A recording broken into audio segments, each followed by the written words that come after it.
It's important to know that a person struggling with suicidal ideation doesn't often appear the way you think they will. That person you know at work who's always so happy, or your neighbor who's always out walking the dog, or maybe that guy who makes a living making other people laugh. They all can struggle.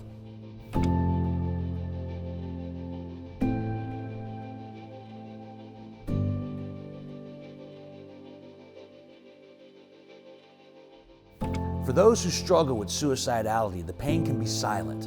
Shame and stigma often keep them from reaching out. That's why we each must be a voice when they can't. OSPF, we want to be that voice for those who are voiceless, those who are struggling right now, those who maybe have lost someone. For the next half hour, we're going to share real stories, explore resources working right now to save lives, and see how simple acts of support can make a difference. The only way you break the stigma is to talk about it. And it's real simple. You know, all you have to do is ask, are you okay? Because sometimes just showing up can be the life preserver someone needs. If anything in this program hits home for you, don't sit alone. Call 988. Someone is ready to listen and help.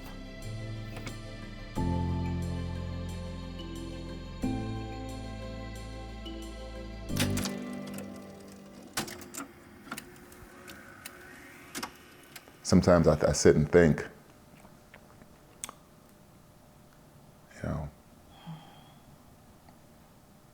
can she see us? You know, and the aftermath of that decision. All set there. All set. Good. Yeah. Jada, she was a very creative, energetic young lady. She played basketball for a little while. She ran track. You know, she was a great student. So I just took enjoyment in supporting her in whatever it is she set out to do. Really the first signs that I can remember happened around the pandemic. You began to see her lose interest in some of the things that she was passionate about. I call it the perfect storm, with the pandemic, the injury, the social unrest, and then the separation from friends and interaction with other people. I think you kind of saw all that just kind of hit at the same time. Mental health or suicide ideation doesn't care, you know, whether you're black or white, whether you're rich or poor, you know, whether you're young or old. I think people that make those decisions, their mind tells them that they're doing people a favor, that they won't be missed, or that, okay, what I'm going through is, this will be easier for everybody. And that's, you know, the pain that you're going through doesn't go away when you make that decision. It just gets transferred to the people that you love and that love you. When we were going through it with our experience with our daughter, who do you talk to? You know, I didn't even know there was such a thing as the Ohio Suicide Prevention Foundation. I didn't know that there were different resources in the community that maybe I could have reached out to that could have made a difference.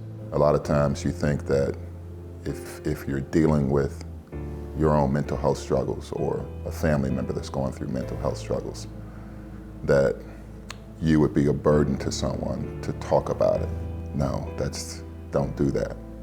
Right? And be willing to talk, be willing to seek help. Make the first step, take the first step, make the call, ask for help, because, you know, throughout our journey, we've come to realize that there's just so much support and resources in the community, and just making that call to someone could make the difference between, you know, wellness or continuing to struggle.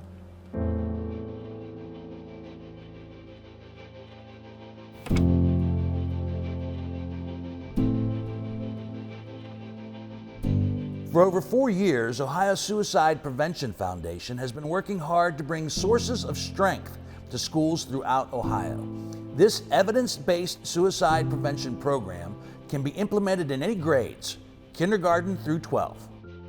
A lot of suicide prevention programs are really focused on risk factors. And while we want young people to understand risk factors and warning signs, we can't stop the conversation there. We have to help young people understand what they can do proactively to be able to support their mental health. I really love the fact that there's a lot of little tips and tricks and things you can do over time. It's the small things that matter. It doesn't need to be this grandiose effort to support someone mentally. Strength-based is different from deficit-based, which is where we really focus on what is lacking.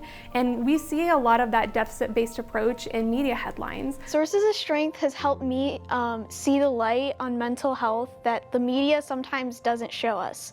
Mental health doesn't have to be a scary thing. They'll talk about addiction, impulsivity, bullying, violence, lots of things that we might associate with suicide prevention. And while those kinds of risk factors certainly have a place in being able to explain the mystery of suicide, it's not enough to help people prevent suicide. So we have to help people understand what their strengths are so that they can proactively address what their risk factors might be. I learned to tell an adult when something was wrong, and I showed my little brother I learned that when he was getting made fun of. Sources of Strength replaces those traditional suicide prevention messages that are based on trauma and really damaging statistics, really sad stories, and instead has messages that are focused on hope, help, and strength. And this is really not a tagline. When we're talking about hope, we're talking about the ability to make things better. Sources of Strength has taught me how to be a better student leader. It has shown me how to put myself in others' shoes before making meaningful decisions. We are fortunate that we have at least 30 to 50 kids that show up to our meetings, which we have twice a month, but we would love to get more kids involved. Sources of Strength has given me a brighter outlook on things. It has provided me with a higher sense of purpose and feeling that I can do things beyond myself.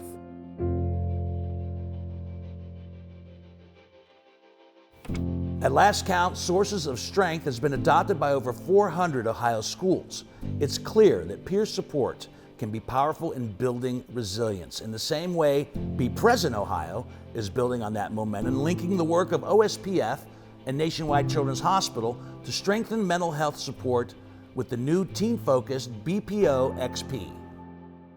BPO XP has been a journey for several years. It's a gamified suicide prevention curriculum for young people that helps them learn what to look for and how to respond if they're in an emotional crisis, and also how to respond to warning signs of suicide and how to cope effectively with it. We want kids to feel like not only am I learning new things, but I can apply it in my real world very quickly. And I don't know, parents may want to close their ears on this one, but they're getting a lot of information from social media, from TikTok, from Instagram, from Snapchat, all of these different formats.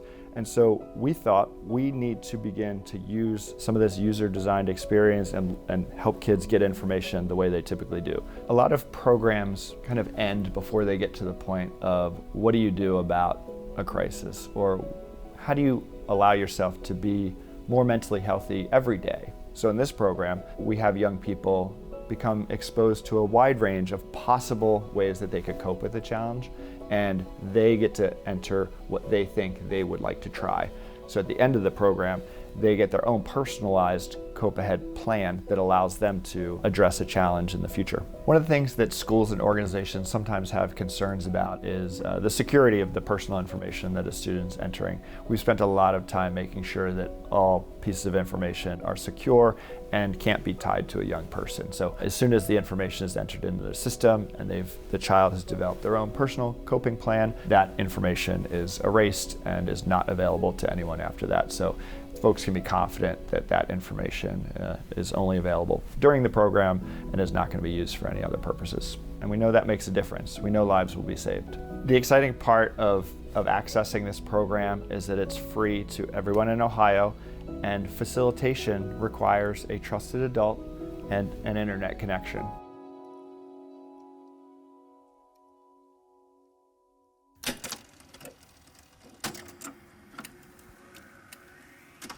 My dad, that's him. Jerry Williams was his name. I don't want him to be forgotten. I don't want him to be remembered only for the way he died. Rolling here. He was always a hero to me, and I know that sounds trite, but this is a guy that graduated from high school and went on to become an executive. So that was his life. That was his identity. He was the breadwinner. That's how a man was defined. Towards the end of his life, he had struggles. He started having some health issues, and honestly, that was kind of the beginning of the end, because he had always told us, if I ever get to a point where my health incapacitates me, if I feel like I'm going to lose control, I will take control of the situation. I didn't understand anything about suicide then. What I saw was this dad who had always been the brick, and all of a sudden he was acting differently. I mean, he would talk openly about taking his life. Again, we saw that as a sign that he wouldn't do it. By the way, everybody, old wives' tale, not true. If people are talking about taking their lives, they're planning to take their lives, so believe them. I thought the best thing to do was to guilt him into staying. Say, oh, you wouldn't do that to me. I found out after he died, my mother tried the same thing and said, what would I tell your girls? And he said to her, they'll get over it in a couple of weeks. I mean, so he was at a point where his mind was telling him that these daughters who just lived for him would get over his death in a couple of weeks. The highest level of suicides happens among people over the age of 55, and the very highest is among white men over 75.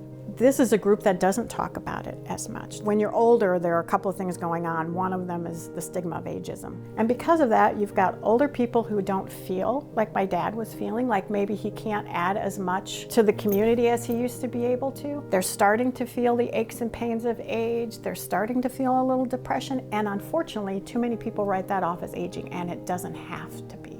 If you are struggling, please don't be afraid to ask for help. First of all, believe me when I tell you, regardless of the age, you would be missed if you left us. You would be missed.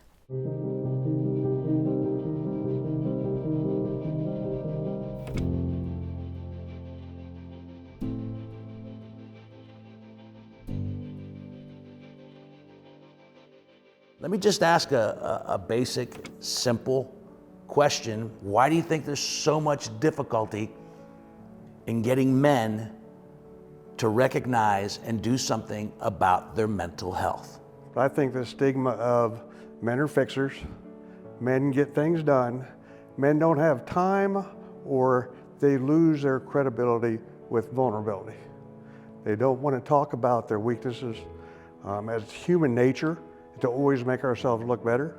A lot of it is that, because we're bred to, if you play football, in the movie the guy got injured, and then the coach asked him, are you hurt or are you injured? Right. And he said, what's the difference?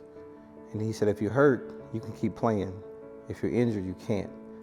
So the problem, we're bred to say, suck it up. Another problem is mentors. If I'm very good friends with Mark, and I may be afraid to tell Mark that I'm struggling mentally, because Mark may look at me as someone who's weak, a weaker man.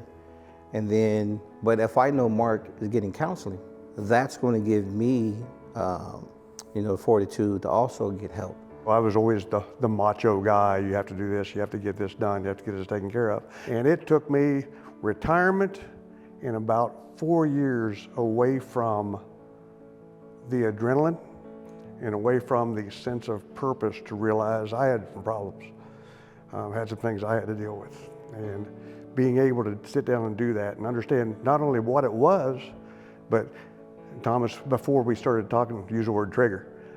And I hate it, but the things that start those bubbles from popping up, start those things up. And I was teaching what it is and how it was long before I accepted the fact with myself, because I'm too tough for that. Can't hold that up.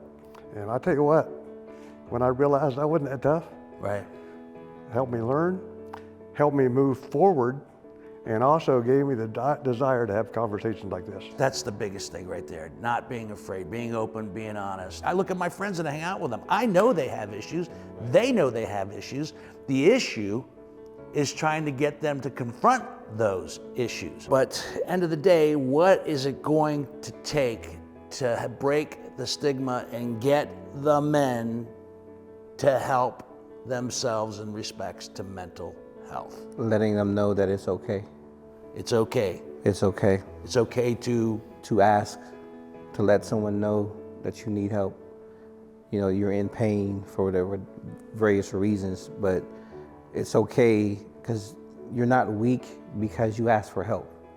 You're actually strong for asking for help, for being able to identify that you need help. And the help is beyond what you can do for yourself. I've said this to a few people several times, is we have to stop changing the rules about how we address men and emotions. And what I mean by that is, we have this unwritten rule of men don't cry. That's the unwritten rule. But then for some reason, we manipulate the rules. If a guy gets mad and if he slams his fist down and he yells, we're like, well, he's just having a bad time. By definition, the same way we categorize someone crying, they lost control of their emotions. But when you get angry and mad and yell, you did the same thing. But for some reason, we bend the rules where it's like, you can do the yelling thing, but you can't cry. I think we all need a belief system. Whatever that may be, whether it be faith, whether it be family, whether it be mission, whether it be just going to the range and getting some trigger time in, or whether it be sitting there having dinner, or sitting here like we are, having a conversation, and not be afraid to talk about it. All of us, even though we come from different walks of life, we serve a different purpose, we're all in the selfless service business. And what I mean by that is we're serving a mission that's bigger than us, without the expectation of getting anything in return. In other words, we don't want to hear, thank you, this was great, appreciate the lockbox. Only thing we want to hear is we saved one. Saved one. That's what we want to hear.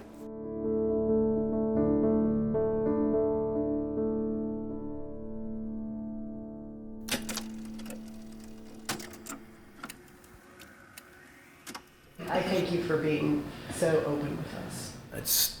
It's the only way we can make a difference, right? And you can have a seat too, Joe. Sit right here? Yep. All right. My son Matthew was a typical kid growing up, happy-go-lucky. As he continued to get older, got into college and everything, he had some struggles. We got him some help. He ultimately was diagnosed as being bipolar. He never wanted anybody to know because he didn't want to be labeled. He did not want to be treated different. Once he got on the medication, he really got himself going in the right direction.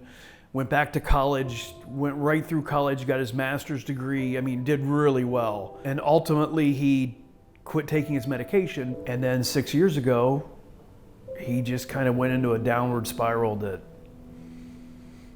we never saw coming. We didn't really, and you could tell he was having some challenges, but never thought it was like this. And then we lost him. On July 8th, I got a phone call from his employer doing a wellness check, and I drove to his house where I found him.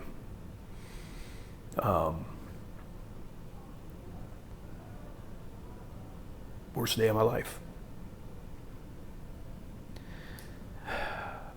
Mental health is no joke. As a community, what we need to do is when somebody says, I suffer from mental illness, we need to do the same thing we would do for cancer, heart disease, any other disease. We need to rally around people. We need to let them know this is okay. The only way you break the stigma is to talk about it.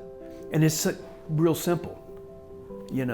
All you have to do is ask, are you okay? How are you doing today?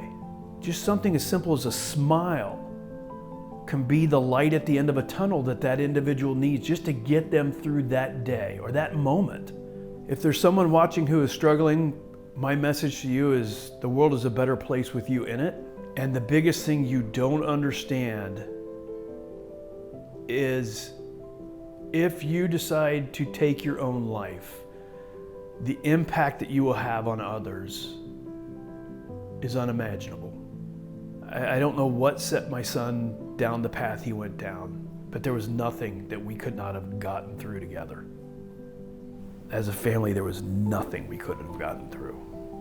I just hope that somebody watches this and realizes that whatever it is, it can be dealt with. If you are in crisis, 988, call it.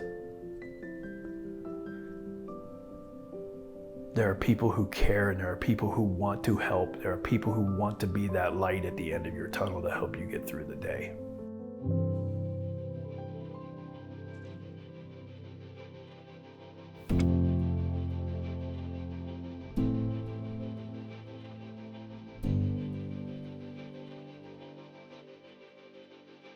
There was a study done by researchers down in Kentucky that showed for every suicide, there are 135 people that are impacted. You know, that goes way beyond the family. That it impacts workplaces, it impacts schools, it impacts communities. If you look at our suicide rate in Ohio and across the country, you know, suicide is the second leading cause of death for those between the age of 10 and 25. That is a shocking, shocking figure. OSPF considers itself the leader in advocacy in suicide prevention. That means that we are working with leaders at the State House, we're working with leaders in Congress, we're working with leaders at the local level to try to improve conditions so that people, when they need help, are able to find it. In 988, people can pick up that phone, they can call someone, and they're going to be talking to someone in the state of Ohio, someone who has the training that they need.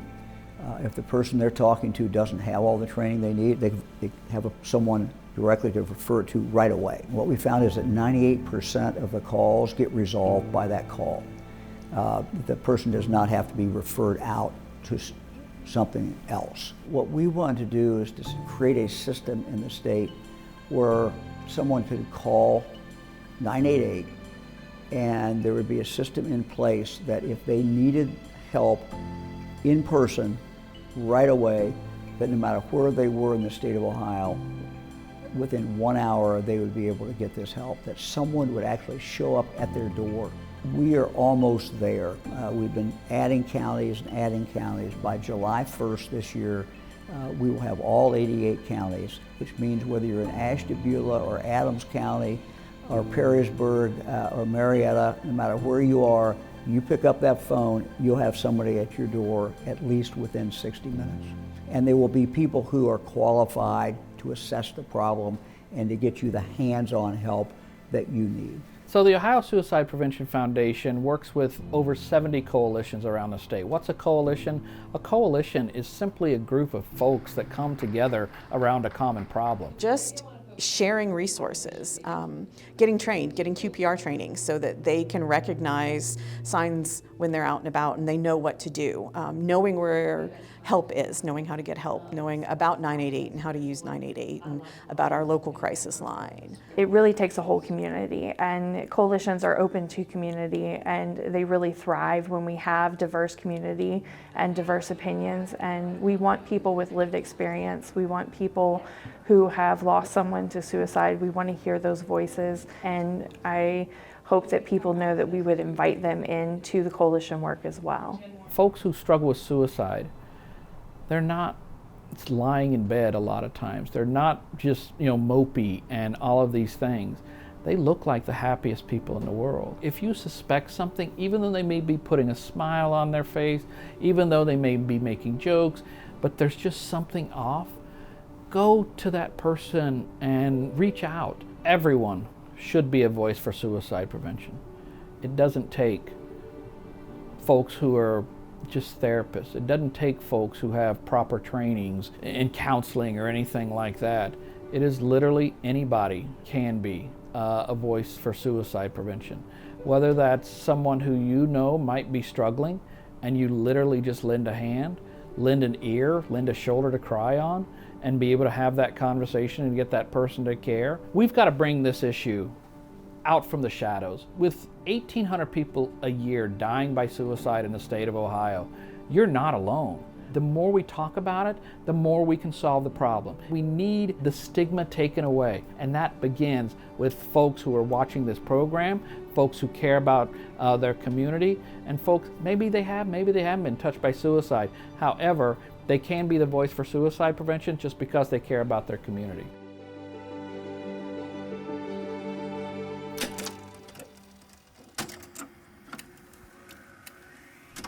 Okay, now you can hear me? Yeah. Okay, thanks.